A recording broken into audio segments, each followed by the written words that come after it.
Stand-up Story, une émission présentée par Flora Gaxet.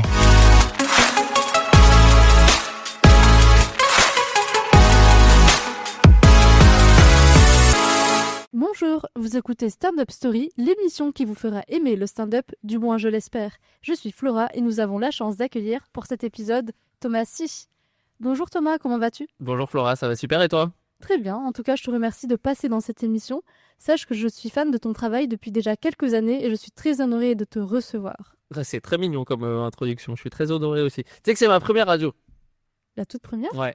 Waouh, j'espère que ça se passera bien alors. J'espère aussi. Et avant de parler de ton parcours et de tes sketchs, j'ai préparé quelques petites questions décalées pour mieux te connaître. Es-tu prêt ? Ça dépend les questions. Est-ce que tu pourrais nous donner 2 traits de personnalité qui ne te correspondent pas, s'il te plaît ?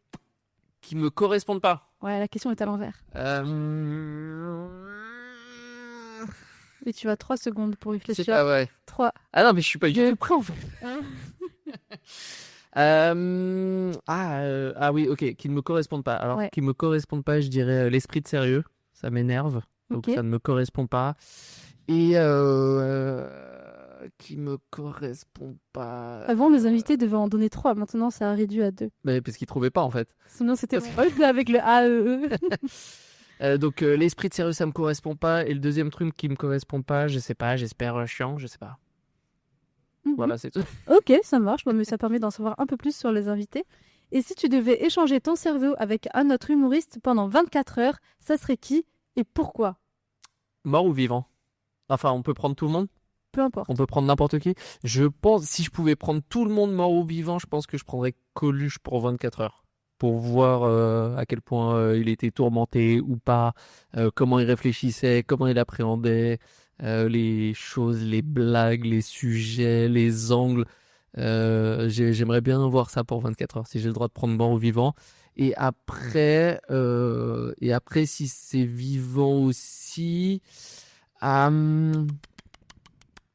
j'aimerais bien Larry David pendant 24 heures aussi. C'est le mec qui a co-créé Seinfeld et Curb Your Enthusiasm, j'aime beaucoup.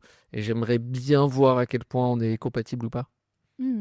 Pour lui piquer ses sketchs ? Non, mais juste pour voir si on a le... Parce qu'en fait, c'est bon, tu réalises que ta question est très chelou, puisque prendre le cerveau de quelqu'un, ça veut dire... Là, tu voles son cerveau. Ouais, mais du coup, tu regardes ce qui se passe dans son cerveau, en fait, c'est ça l'histoire. Tu peux voir en temps réel comment la personne analyse tout. Donc c'est comme si t'es derrière les petites... C'est comme si, en fait, t'as accès à la matrice de cette personne-là. Tu vois ce que je veux dire ? Donc c'est très particulier. Donc j'aimerais bien voir Larry David pour voir lui aussi comment il appréhende la réalité et comment il crée ses blagues et son univers comique. Ok, intéressant. Et si tu devais faire un compliment à un artiste, ça serait qui ? Sans citer les personnes que tu viens d'évoquer. N'importe quel artiste ? N'importe quel artiste, mais il faut qu'il soit vivant. Je rajoute une condition. Ok. Écoute, moi, je pense que je vais faire une réponse un peu basique, mais il y a plein de gens du stand-up avec qui j'ai commencé que j'aime beaucoup. Des gens comme... Une seule personne. Si j'en prenais tu sais quoi, je vais prendre ma pote Anne-Karen parce qu'on on a vraiment commencé quasiment la même semaine, quasiment. Je pense qu'on a commencé le même mois et donc du coup on se suit à la culotte depuis 5 ans. Elle a fait la petite loge, on en parlera après. Après moi je l'ai faite. Après moi j'étais au point, maintenant elle est au point. Enfin bref, on n'arrête pas de se croiser un peu partout et donc c'est avec elle de manière assez simple que je préférerais parler.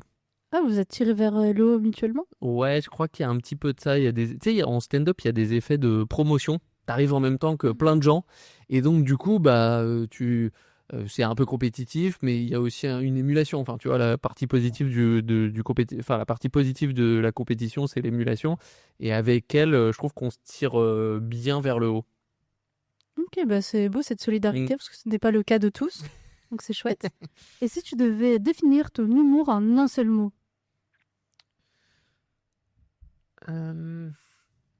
3, 2... Non. J'adore mettre la pression.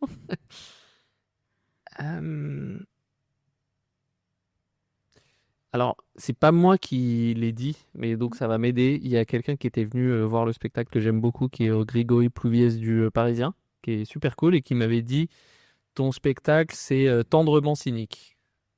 Et je trouvais que c'était une assez belle. Bon, alors c'est 2 mots, hein, désolé, mais je trouve que c'est une pas mauvaise définition de ce que je propose. C'est original en tout cas comme formulation, tentamment signée. Je pense qu'il n'y a que lui pour dire ça et que ton spectacle pour lequel on peut dire ça aussi. Ok. Et est-ce que toi tu es plutôt compétitif justement ou fair play?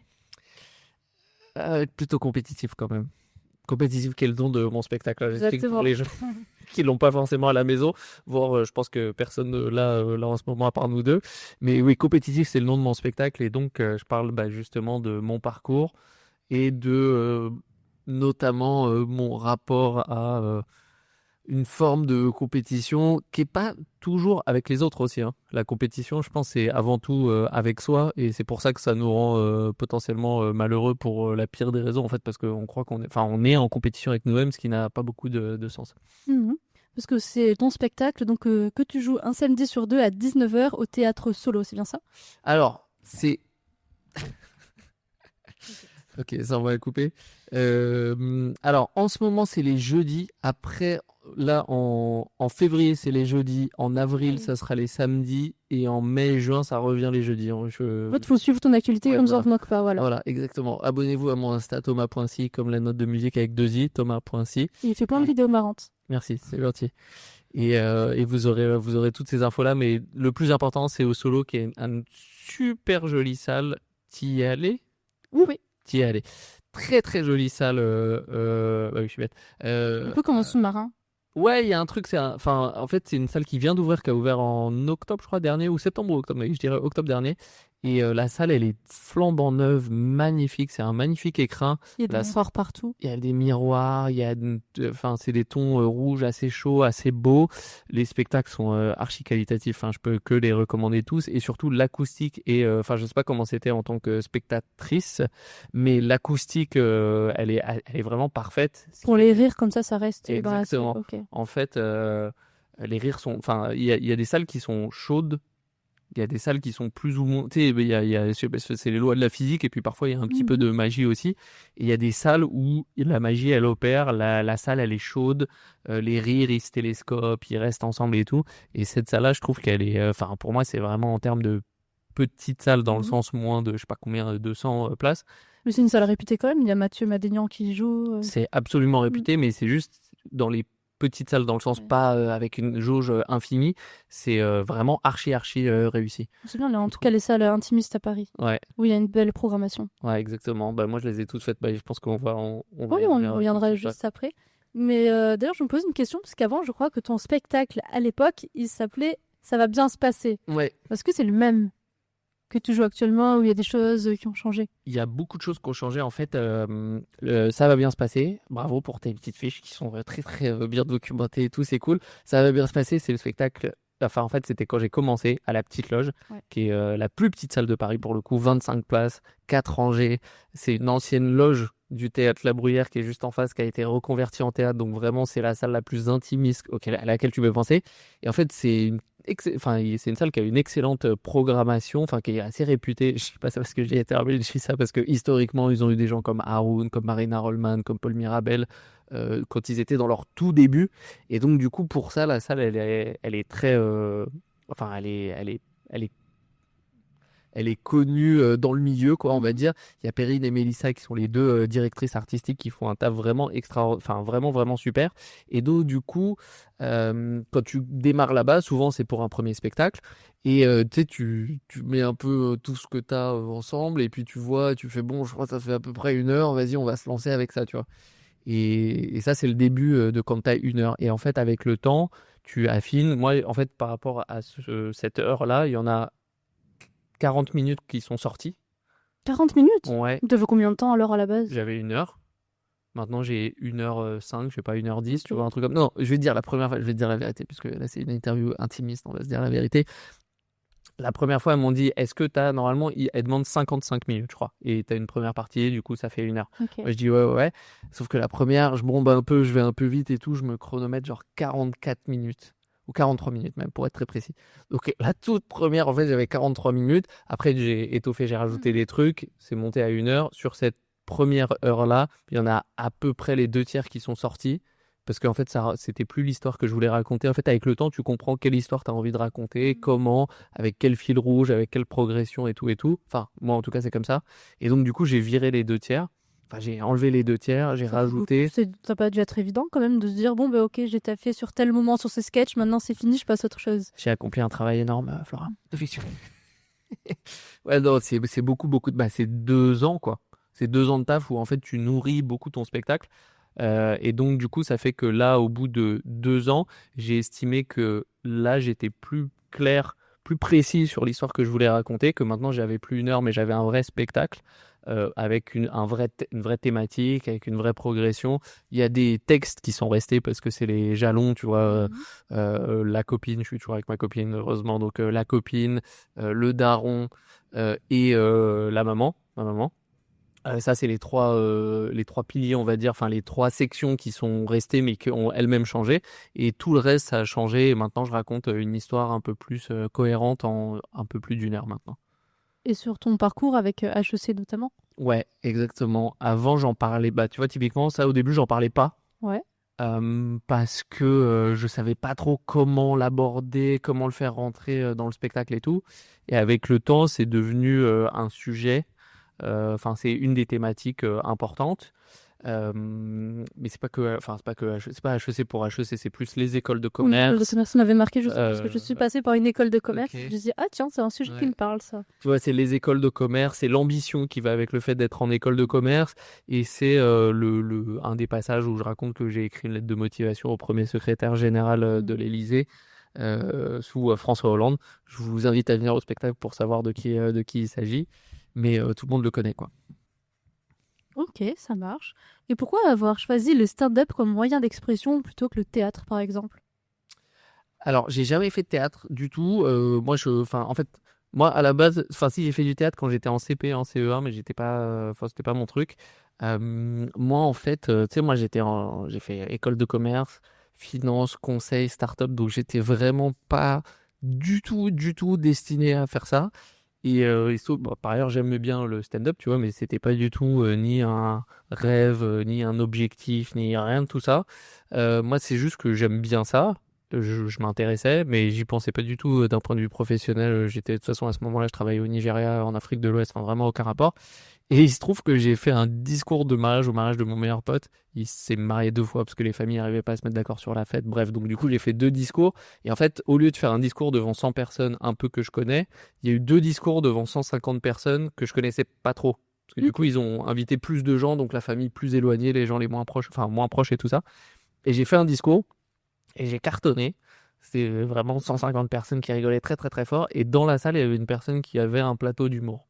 Donc les plateaux, j'explique pour les gens peut-être chez eux. Tu as les comédie clubs, c'est les lieux professionnels avec une vraie direction artistique, des gens qui travaillent, des spectacles tous les jours et tout et tout. Et les plateaux, c'est des trucs un peu plus Dans des caves. dans des exactement, Pas que. dans des caves, dans des bars, dans du plein air. Enfin, vraiment, tu as toutes les configurations de bourbier possibles. Enfin, tu as un spec qui va vraiment du bourbier aux excellentes conditions avec une assez forte densité quand même sur la partie bourbier. Et donc, oui, c'est dans des bars, des machins, des trucs. Et là, c'était un super bar qui s'appelle le Motel à Le Rollin à Paris. Et du coup, j'ai fait ma première scène là-bas. Je crois que c'était en début 2019, si je dis pas de bêtises, un truc comme ça. Et donc là, j'ai un peu mis le doigt dans l'engrenage. Et là, j'ai découvert, putain, c'est trop bien comme truc. C'est trop gaulerie. Donc au début, Dès le début, t'as adoré. ouais, dès le début, j'ai adoré.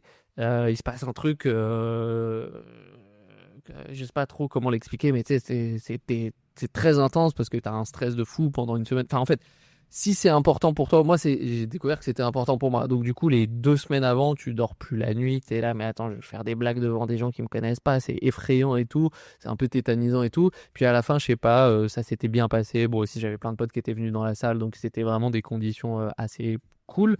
Mais bon, tu peux quand même bider devant tes potes si c'est vraiment, vraiment nul, quoi. Donc, et donc, du coup, je sais pas, il s'est passé un truc, il y a eu une espèce de petite épiphanie, mais c'était dur parce que je travaillais encore à côté. J'ai fait un peu les deux en parallèle pendant quelques mois, et après, de toute façon, mon travail, j'étais cramé, j'en pouvais plus. Et il y a eu le Covid, et donc, du coup, bah, tout s'est arrêté, et donc, pour plein de gens, je sais pas comment c'était pour toi le Covid, mais pour plein de gens, ça a été l'occasion un peu de faire Du renouveau, un peu. un reset un peu, tu vois, de dire vas-y, de se poser, vas-y, qu'est-ce que je veux faire de ma vie et tout. Et moi, à ce moment-là, je me suis dit, bah, tu sais quoi, je vais tenter de faire du stand-up pendant, je crois que je m'étais fixé 3 ans au début. Pourquoi 3 ans? Euh, je sais pas, parce que 2 années de chômage plus un, non. Non, parce que j'avais même pas le chômage, mais je sais pas, je me suis dit, pour être bon dans quelque chose, il faut 3 ans. Enfin, il faut se laisser un peu de temps, parce que, tu sais, au début, tu joues une fois tous les 3 mois, 4 mois. Enfin, tu sais, au début, tu joues pas, t'es personne, tout le monde Bon, s'en il y a pas un fout. plateau dans Paris. Ouais, mais au début, personne t'appelle, en fait. Tu sais, tout le monde s'en fout. Au début, c'est très, très, très dur de jouer. Surtout à Paris, il y a un nombre, je sais pas, je peux te dire, en personne, je connais au moins 300 stand-uppers et stand-uppeuses à Paris. Donc si j'en connais 300, c'est qu'il y en a peut-être 1000, je sais pas combien, 1200, tu vois. Oui, il y a de nombreux Donc, bars il y a qui une- permettent aux humoristes Ouais, de exactement. passer. Donc maintenant, Mais je donc, me du pose coup, la il faut quand même, tu vois, mettre le pied dans la porte et essayer de voilà, de rentrer, tu vois, Il y a une ouais, sacrée concurrence. ouais, il y a une vraie concurrence et tout. Et donc, du coup, je sais pas pourquoi, je m'étais dit 3 ans, je crois. Et au bout de 3 ans, j'avais déjà enfin, mon heure, du coup, au début, à la petite loge. Et donc, ça y est, tu Les vois, 44 minutes. ouais, les 43 minutes pour être très vrai, puisque c'était la 44e minute pendant laquelle ça s'est arrêté. Mais ouais, du coup, après, j'étais lancé. Une fois que t'as t'as 45 minutes, 50 minutes, tu commences à avoir tu vois, un matériau sur lequel tu peux le travailler, un peu comme un sculpteur ou j'en sais rien, mais tu sais, t'as un truc avec lequel tu peux jouer, tu peux analyser, tu peux essayer de comprendre comment ça fonctionne et tout. Et après, j'ai été un peu lancé, et donc du coup, maintenant, là, je suis dans ma 6e année. Et c'est assez satisfaisant de voir où t'étais, parce que tu sais, on n'a jamais l'impression d'avant. Enfin, tu sais, tout est toujours un peu compliqué, tu sais, il faut travailler, il faut trucs. Et de temps en temps, tu te retournes, tu regardes où t'en étais il y a vraiment ne serait-ce que 1 an ou 2 ans ou 3 ans. Et là, c'est assez. Là, tu te rends compte. Ouais. Sinon, tu es toujours Ouais. dans ton truc. C'est très satisfaisant. Tu fais, ah oui, non, mais en fait, enfin, tu vois, il se passe des vrais trucs, ça progresse vraiment, ça avance vraiment, le spectacle est, bah, tu vois. Je le refaisais il y a pas longtemps parce que je refaisais tout le. Je voulais revoir toute la structure du spectacle et par curiosité, j'ai regardé c'était quoi la structure il y a 2 ans et demi, du coup. Ah, tu fais une rétrospective. Ouais, j'avais noté enfin la setlist, quoi, l'ordre du spectacle il y a 2 ans, et je l'ai regardé aujourd'hui et bah, enfin tu fais ah ouais, en fait j'ai vraiment taffé, quoi. Donc c'est assez ouais, gratifiant presque. Enfin, c'est gratifiant même. Tout, quoi. Bah ouais, totalement. Et là, quand même, t'es fier de ce que t'as accompli. Je suis fier, là je commence à être vraiment content du spectacle, vraiment vraiment content. Tu sais, j'ai un peu de la peine pour tous mes meilleurs potes parce qu'en fait tes meilleurs potes, enfin les très bons potes, ils viennent plusieurs fois, mais toujours ils viennent à la première. Moi ils sont venus quand j'ai fait un 30-30, mon premier 30-30 ils sont venus, donc 30-30 c'est 30 minutes chacun. Le premier c'était avec un super humoriste qui s'appelle Louis Chappet, bah, justement au motel, là, l'endroit dont je vous parlais, dont je te parlais juste avant. Ensuite ils sont venus à la première à la petite loge, ensuite ils sont venus à la première au point virgule. Et en fait, à chaque fois, ils voient la première fois d'un truc. Donc, à chaque fois, ils voient un peu la pire version. Bah, c'est ça pour te soutenir. Ouais, mais du coup, à chaque fois, ils voient la pire version, les pauvres, tu vois. Donc, merci à eux d'être Bah, bénis. l'impression qu'il doit être déjà bien. Qui est bien, mais tu sais, toi, quand tu le retravailles, t'es là genre, c'était fait pas plaisir. ça, c'était pas ça. Enfin, les gens, ils le savent pas, tu vois. Ils ont pas vu, ils ont pas le. Ils n'ont pas d'éléments de comparaison. Exactement, ils ont pas les points de comparaison, alors que toi, t'es obsédé par, attends, mais là, j'ai oublié la 4e, là, comment j'ai fait ça? Non, la survanne, la 23e minute, tu vois, toi, tu deviens pas, enfin, pas parano, mais tu sais, c'est de l'horlogerie de précision quand même. Mhm. Et donc, là, depuis 2-3 séances, là, au solo, je sais pas, il y a un truc qui s'est, genre, j'ai l'impression d'avoir passé un nouveau palier, et donc là, je suis assez content, pour de vrai. Bah, déjà, pour être sélectionné là-bas, c'est Ouais, chouette ça. ouais. Mais après, c'est vrai, t'as raison. Il faut que je me dise ça. Mais la vérité, c'est que ça dépend comment ton cerveau est fait et tu peux aussi être jamais satisfait, tu vois.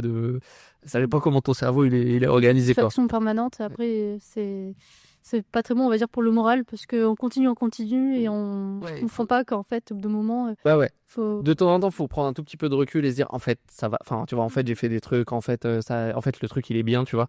Mais là, je sais que la dernière que j'ai faite, Donc le solo, il y a 76 places. Là, il y avait, c'était complet, donc c'était très cool.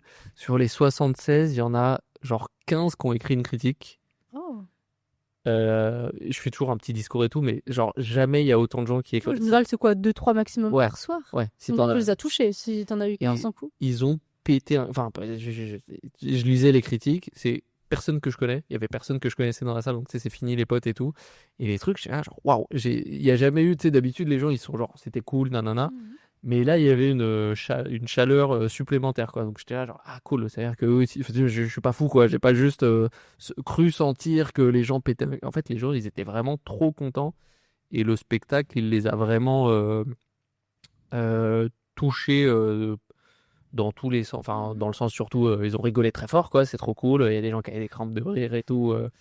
Il y a, il y a un gars qui m'a ajouté 2 jours après sur Insta. Et je regarde et je fais ah mais lui je crois que c'était le gars du 3e rang. Et je lui ai écrit c'était pas toi le gars du 3e rang. Il me fait ouais c'était moi. Comment tu m'as reconnu en fait parce que le gars il était genre plié en deux. J'exagère un tout petit peu mais pas tant que ça. Et en fait je sais pas j'arrêtais pas de voir son sourire. J'étais genre mais je connais ce petit sourire là ce petit Donc binois. tu continues encore plus justement comme tu voyais que tu le faisais rire. Ouais je sentais son regard et son tu sais, sa chaleur et tu sens quand les gens ils te regardent avec tu sais, un beau sourire et vraiment Authentique, c'est ouais, pas forcé. ils sont vraiment contents d'être là à la fin.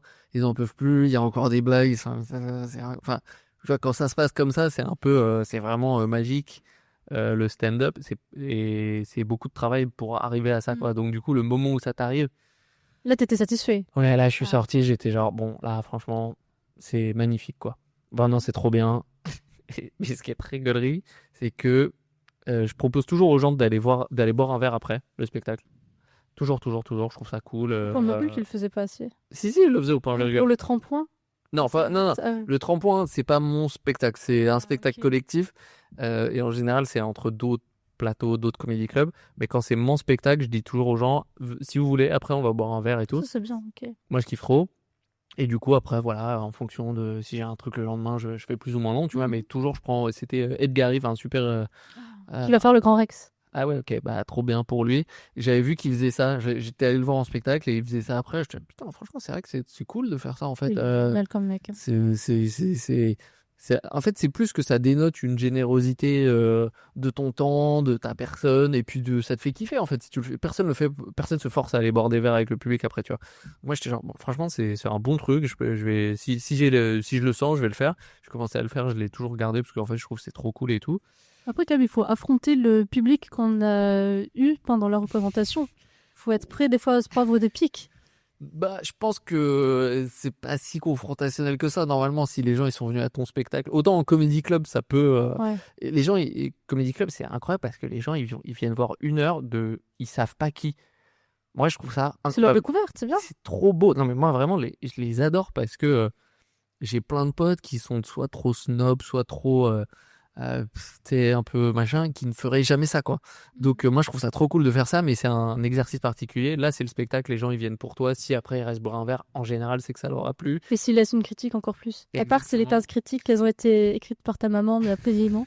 Non, c'est malheureusement pas possible. Mais du coup, ce qui était très bizarre, il y a eu 15 personnes qui ont laissé une critique et personne qui est venu boire un verre.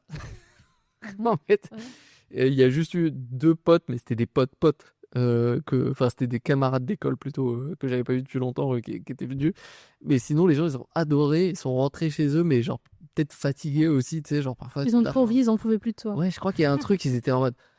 C'est bon. Oh, ils nous ont fatigués. Non, mais viens, Plus respirer à force de rire. viens, on va rentrer dedans. Enfin, j'espère que c'était ça, mais dans tous les cas, ils avaient vraiment kiffé, donc c'est l'essentiel. Oh, mais chouette. Et du coup, là, tu parlais des comédie clubs, donc tu as commencé par les plateaux, Ouais. et maintenant tu continues d'aller rôder au Paname, au Fridge et d'autres endroits comme ça. Ouais, absolument. Moi, j'aime beaucoup ce que je te disais là sur les comédie clubs. Je trouve que c'est des lieux où je trouve que, enfin, en fait, je trouve ça trop cool qu'il y ait des gens qui viennent au spectacle un peu à l'aveugle. Alors, le Paname, le Fridge et tous les autres, hein, la scène Barbès, le Joke, le Jamel, tout ça, même le Café Oscar, qui est un super lieu historique.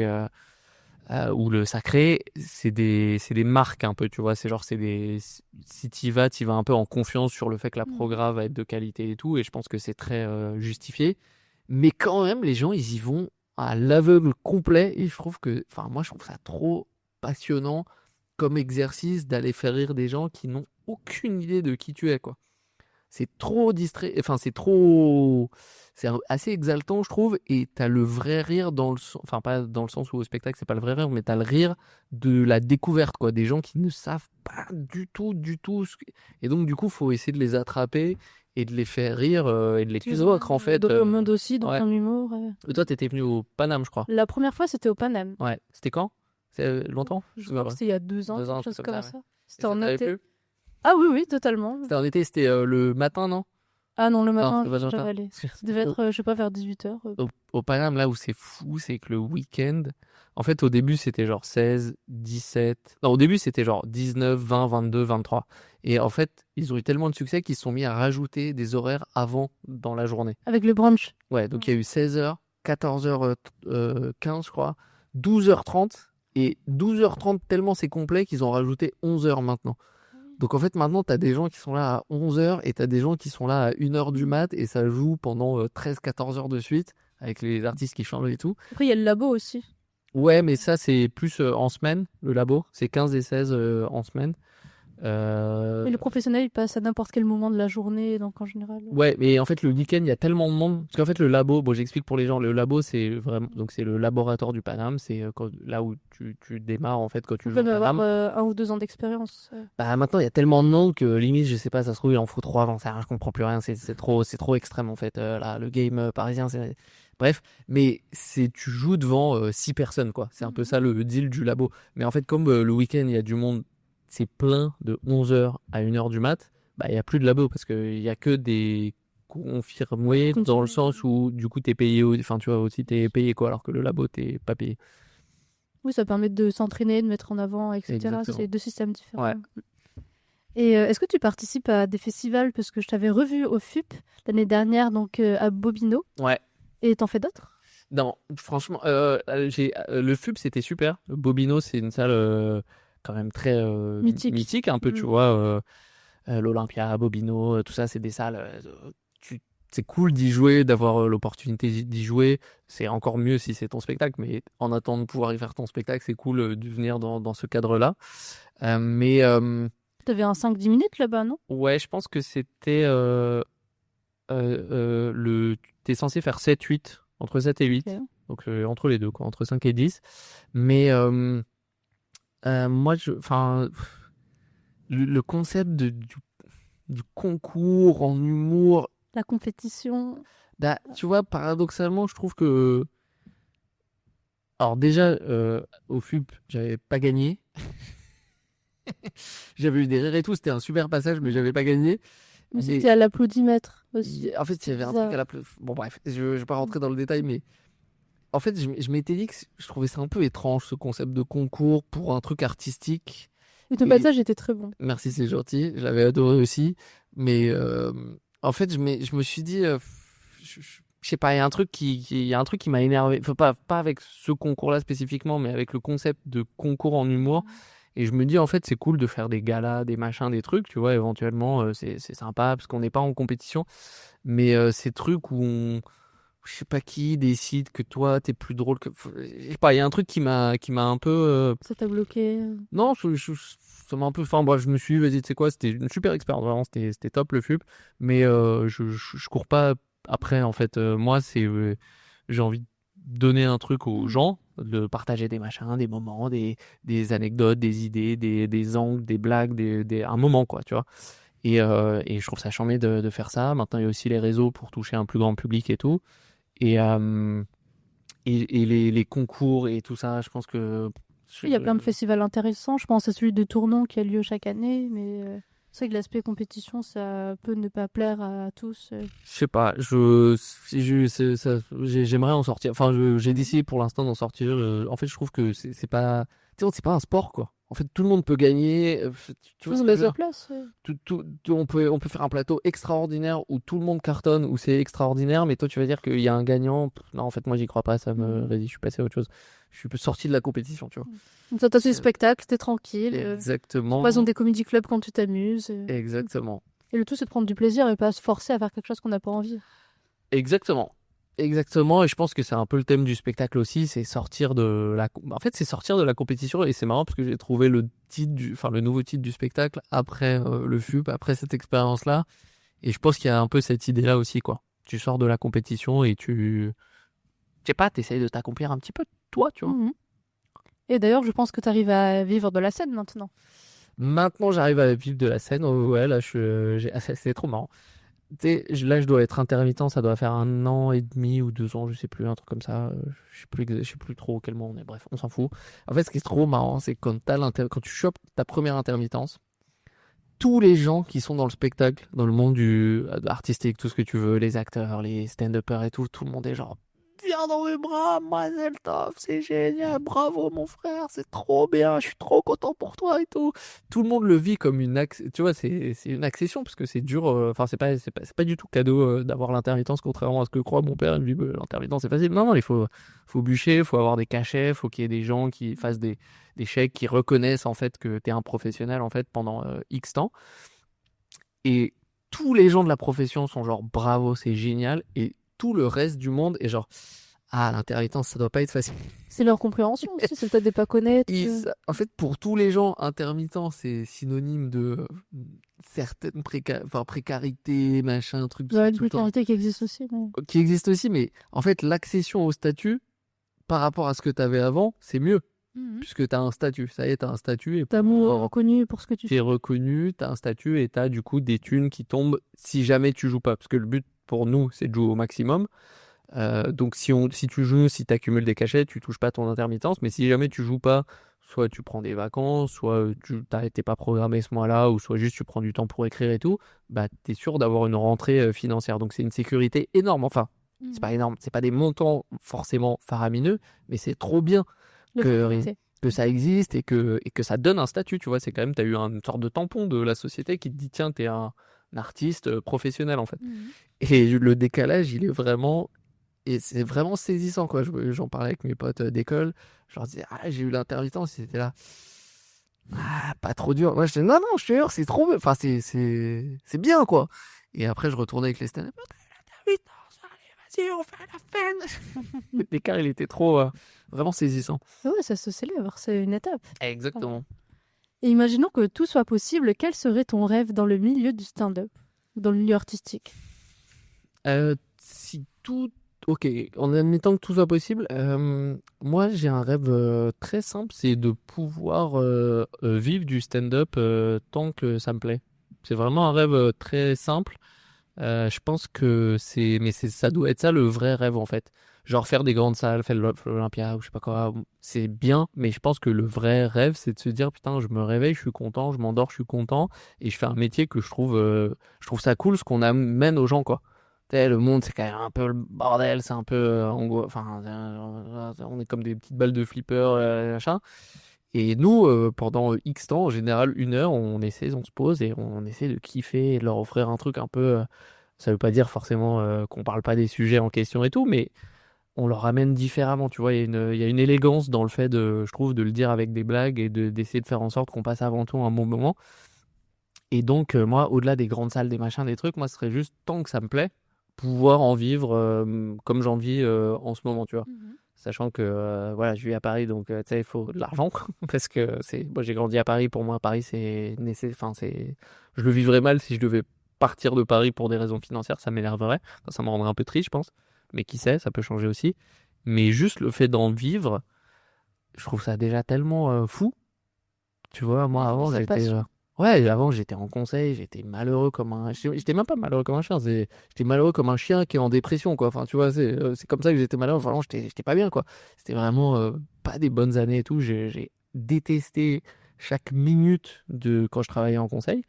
Et aujourd'hui, franchement, bon, c'est un métier, tu vois, donc il y a des hauts, il y a des bas, il y a des trucs, il y a des objectifs, il y a des machins comme tous les métiers, tu vois. Oui, mais là, tu t'épanouis. Mais ouais, je me couche, je suis excité de penser à demain, tu vois. Et c'est trop bien. Et j'ai eu des métiers où c'était pas ça du tout, quoi. Donc moi, je pense après, le truc qui est en mon contrôle, c'est le travail que je produis. Après, le succès, c'est un truc qui est un peu, c'est la réussite, c'est la chance, t'appelles ça comme tu veux, mais c'est entre les mains des dieux du stand-up, tu vois. Mais juste savoir que je peux en vivre, je trouve que c'est vraiment magnifique. Et t'as provoqué tes réussites aussi.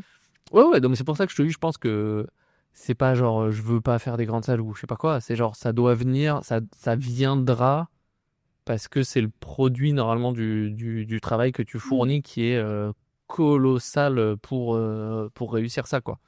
Mais tu vois, tu me dirais demain tu fais je sais pas quoi, une salle mythique, mais t'es pas encore prêt, bah en fait je pense que ça servirait à rien. Dans le sens où il faut faire les trucs, il y a des étapes, faut le faire quand t'es prêt ou quand t'es prête. Et là, je suis au solo, c'est magnifique, c'est trop bien, les sensations, elles sont ouf. Peut-être que dans 3 ans, je serai genre, ok, c'était génial, mais maintenant, il faut un truc. Tu vois, la salle, elle est trop petite pour moi maintenant. Oui. Pour l'instant, elle est la taille parfaite. Mais c'est trop bien de se dire, peut-être à un moment, bah, tu sais quoi, cette salle, maintenant, elle est trop petite pour moi. Maintenant, il me faut un truc plus grand, un truc avec plus de gens où je vais apprendre un autre truc, je vais apprendre à gérer une salle de 500, de 1000, de 2000, de je sais pas combien, tu vois. Je trouve que ça, c'est intéressant. Donc là, actuellement, on peut te retrouver au Solo Théâtre à 19h. Faut suivre ton actualité. Ouais, il faut Ne suivre pas finir l'actu. de jeu. Il y a des fois c'est 19h, il y a des fois c'est 21h, il y a des fois c'est le jeudi, il y a des fois c'est le samedi. Donc Ouais, le sur Instagram, Thomassi, SII. abonnez-vous sur Insta, thomas.si. Et je fais plein de vidéos où je parle d'aller chez la psy, de mon rapport à la psy, de tout ça, qui marche pas mal du tout en ce moment. L'algorithme t'a mis en avant. ouais. T'as eu plusieurs millions de vues, si je dis Ouais. pas de bêtises. Ça, c'était le daron versus la psy qui a fait genre, qui a genre des millions et des millions et des millions de vues. Et les gens, ils me reconnaissent dans la rue, ce qui m'était jamais arrivé Wow. pour ça. Tu sais, mais t'es le mec de la psy? Ouais, je suis le mec de la psy, ouais. C'est bizarre à dire comme ça, mais... Et ouais, c'est assez cool. Donc voilà, allez voir sur Insta si ça vous parle ou pas. En tout cas, merci beaucoup Thomas pour ta venue. C'était un plaisir en tout cas. Bah, merci à toi, merci à vous de m'avoir reçu. L'émission touche à sa fin et nous vous remercions d'avoir écouté Stand Up Story, l'émission qui vous fera aimer le stand-up, du moins on l'espère. Bonne journée à vous tous et à la semaine prochaine. Merci Flora.